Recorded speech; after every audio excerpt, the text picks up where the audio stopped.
जय श्री कृष्ण। आज मैं आपको श्री कृष्ण के बेटे प्रद्युम्न की कहानी सुनाऊंगी।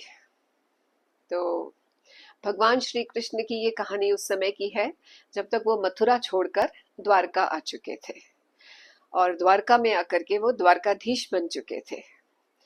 यहाँ पर आकर के उनका फिर विवाह विदर्भ की राजकन्या रुक्मिणी से हो गया था और रुक्मिणी से विवाह के बाद वे बेहद सुखी थे। अभी वो द्वारका के राजमहल में वो सब लोग बड़े आनंद से रह रहे थे। वसुदेव देवकी और सारे जो यादव थे उनको अब कोई कष्ट कोई कमी नहीं थी श्री कृष्ण के राज में। और कुछ समय के बाद जो रुक्मिणी देवी हैं उन्होंने जन्म दिया एक बहुत ही प्यारे से बच्चे को।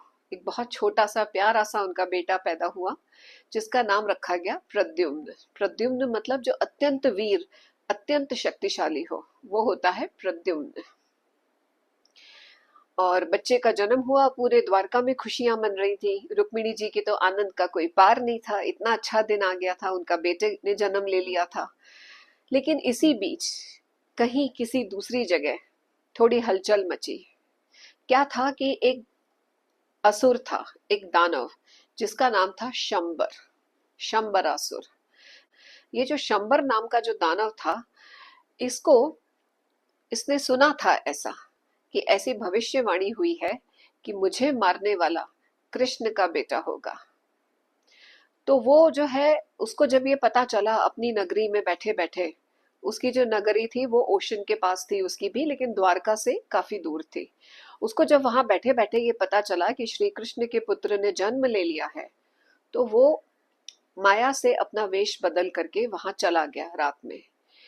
क्या है कि पुराने जमाने में एक मय दानव भी था और जो मय दानव था वो माया विशारद था।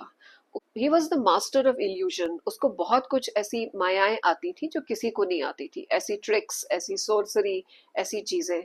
और उससे ये सब शंबर ने सीखा था। तो शंबर को भी ये सब कलाएं बहुत अच्छे से आती थी। तो शंबर जो है वो वहां पर गया, तो बच्चा 10 दिन का भी नहीं हुआ था, हफ्ते भर का बच्चा था, 7 डेज।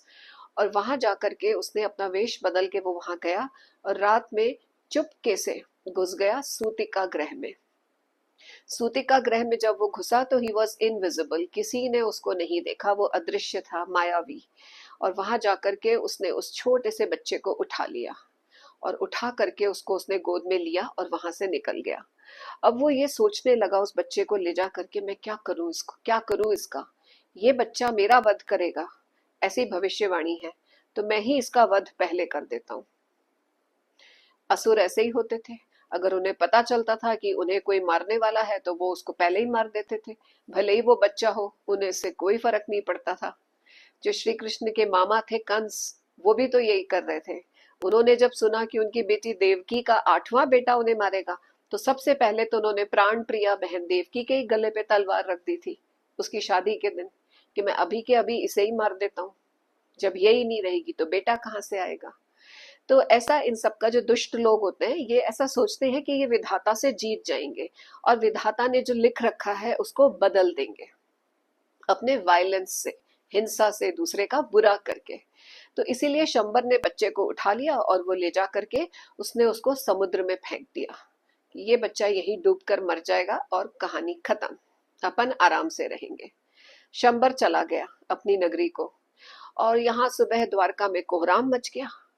मतलब राजकुमार कैसे गायब हो गया? छोटा सा राजकुमार, 7 दिन का था, सूतिका ग्रह में, वहां तो किसी को जाना भी अलाउड नहीं होता है। सूतिका ग्रह में तो सिर्फ जच्चा और बच्चा रहते हैं, सिर्फ रुक्मिणी की जो खास 1-2 दासियां ढाई, बस वही, और कोई जा ही नहीं सकता था। तो जहां पर एक परिंदा भी पर नहीं मार सकता, वहां से एक बच्चा कैसे गायब हो गया, किसी को नहीं समझ में आ रहा था। रुक्मिणी जी का तो रो रो के बुरा हाल था, उन्होंने तो खाना पीना भी छोड़ दिया। रुक्मिणी जी के गले में खाना तो छोड़ो, एक बूंद पानी भी नहीं जा रहा था। इतना दुखी थी वो, ऐसे रो रही थी, ऐसे विलाप कर रही थी। भगवान श्री कृष्ण भी बहुत हताश थे, वो भी कुछ नहीं कर पा रहे थे। वे भगवान थे, वे बहुत कुछ कर सकते थे, लेकिन वो ये लीला कर रहे थे। इस अवतार में उनको ये कष्ट भी भोगना था, पुत्र के विछोह का। श्री कृष्ण जी का जीवन भी बड़ा अजीब है। अब सोचिए, उनका जन्म हुआ तो जेल में हुआ, जन्मते ही उनको माता पिता से बिछड़ गए, उनको एक दूसरे घर में भेज दिया, जहाँ पे उनको बहुत प्यार करने वाले दूसरे माता पिता मिले, लेकिन अपने जिन्होंने जन्म दिया था उनसे वो बिछड़ गए। उसके बाद बचपन से ही उनके ऊपर एक के बाद एक इतने संकट, इतनी कठिनाइयां आई। जैसे कहते हैं ना कि आप जैसे एक पल भी आपका चैन से नहीं निकलता, रोज कोई ना कोई प्रॉब्लम, डेली कोई ना कोई प्रॉब्लम। और वो हंसते मुस्कुराते बड़े अच्छे से सारी प्रॉब्लम्स को सॉल्व करते हुए अच्छे से जीते रहे, और अपने जीवन से ये दिखाते रहे कि इंसान के जीवन में कितनी भी चुनौतियां क्यों नहीं आए, उनका सामना करना है और आगे बढ़ना है। और फिर आखिर में जब उन्होंने अपने आप को एस्टेब्लिश कर लिया, कंस को भी मार दिया, अपने माता पिता से भी मिल लिए, द्वारका में द्वारकाधीश बन गए, विदर्भ की राजकन्या से विवाह भी कर लिया, उसके बाद ये इतना बड़ा दुख कि अब उनका पुत्र से विछोह हो गया। किसी को नहीं पता था कि प्रद्युम्न कहाँ गया। धीरे धीरे करके लोगों ने ये मान लिया कि शायद प्रद्युम्न की मृत्यु हो गई है। रुक्मिणी जी और श्री कृष्ण रात रात भर जगते रहते थे, याद करते रहते थे, सोचते रहते थे। अपने दुख को धीरे धीरे उन्होंने अपने मन में दबा लिया, क्योंकि अगर आप बहुत ज्यादा दिनों तक दुख की बातें करो तो कोई सुनता नहीं है, सब बोर हो जाते हैं। भगवान ने भी अपना दुख अपने मन में छुपा लिया, श्री कृष्ण ने और रुक्मिणी जी ने, और ऊपर से वो एक सामान्य जीवन जीने लगे जैसे कि सब कुछ ठीक है। लेकिन अंदर वो कसक थी उनके कि उनका बेटा नहीं रहा उनके साथ। अब इधर वो बच्चे को शंबर ने तो पानी में फेंक दिया और वो चला गया, और पानी में एक बहुत बड़ी मछली थी। उस मछली ने उस बच्चे को देखा तो वो उसे निगल गई, वो उसे खा गई। बच्चे को उसने समूचा निगल लिया, और उसके बाद में अब तो ऐसा ही लग रहा है कि अब तो उस बच्चे का अंत हो गया होगा। लेकिन कमाल की बात है, जाको राखे साइयां, मार सके ना कोई, ऐसा तो होता ही है। और इसीलिए वो जो मछली थी उसको मछुआरों ने पकड़ लिया, और जब मछुआरों ने पकड़ा तो वो मछली सीधी गई शंबर के किचन में।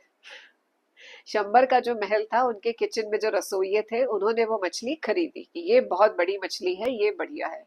तो जब जो पैलेस का जो इतना बढ़िया किचन था, वहां पर उन्होंने प्लेटफॉर्म पे रखा उस मछली को, और जब उसको काटा तो उसके अंदर से वो जीवित शिशु निकला बाहर।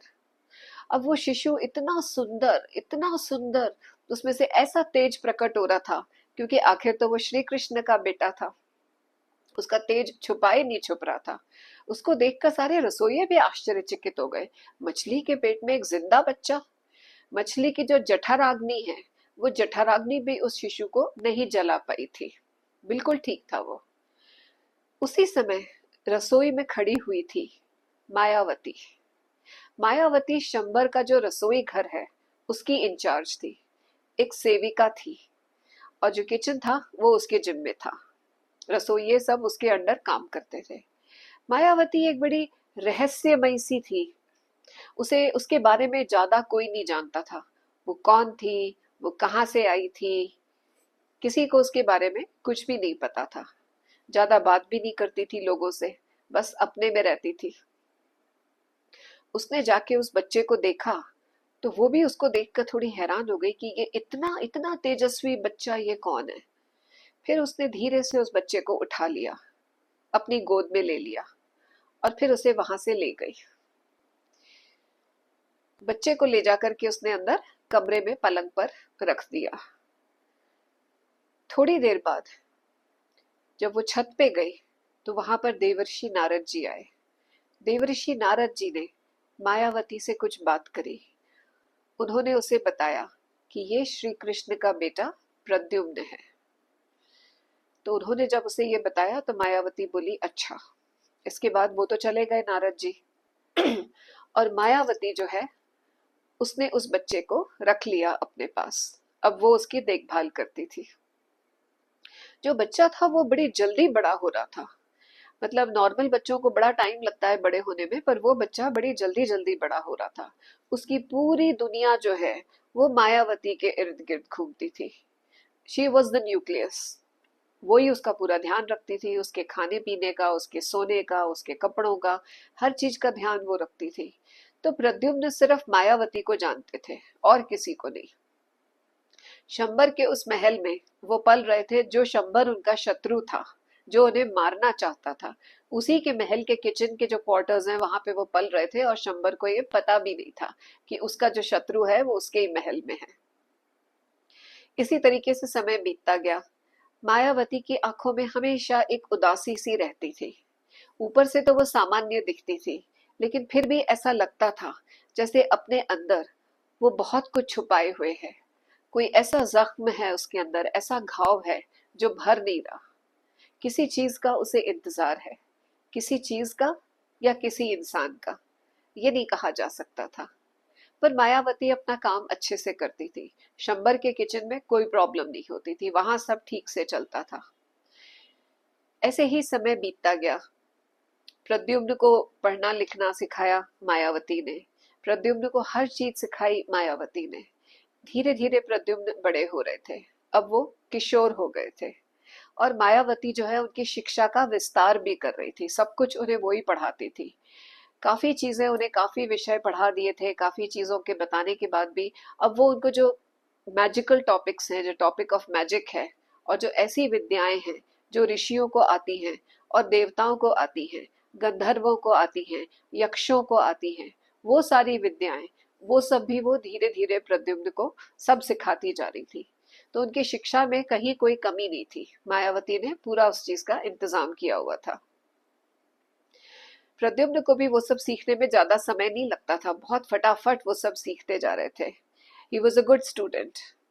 तो ऐसे ही समय बीतता गया, और फिर धीरे धीरे करके प्रद्युम्न, आप कह सकते हैं 18 साल के हो गए। इतनी उम्र उनकी हो गई कि अब वो बच्चे नहीं थे, अब वो थोड़े से बड़े हो गए थे। और एक दिन जब प्रद्युम्न मायावती के कमरे में गए, पहले की तरह जैसे जाया करते थे आराम से उनसे बात करने मिलने, तो उन्होंने देखा कि मायावती उन्हें एकटक देख रही थी, और आज उनकी आंखों में कुछ और ही भाव था। मायावती प्रद्युम्न को ऐसे देख रही थी जैसे कि वो उनके प्रेमी हो और वो उनकी प्रेयसी हो। Well, we're all wondering what's going to happen next, aren't we? Stay tuned for part 2. Don't forget to subscribe.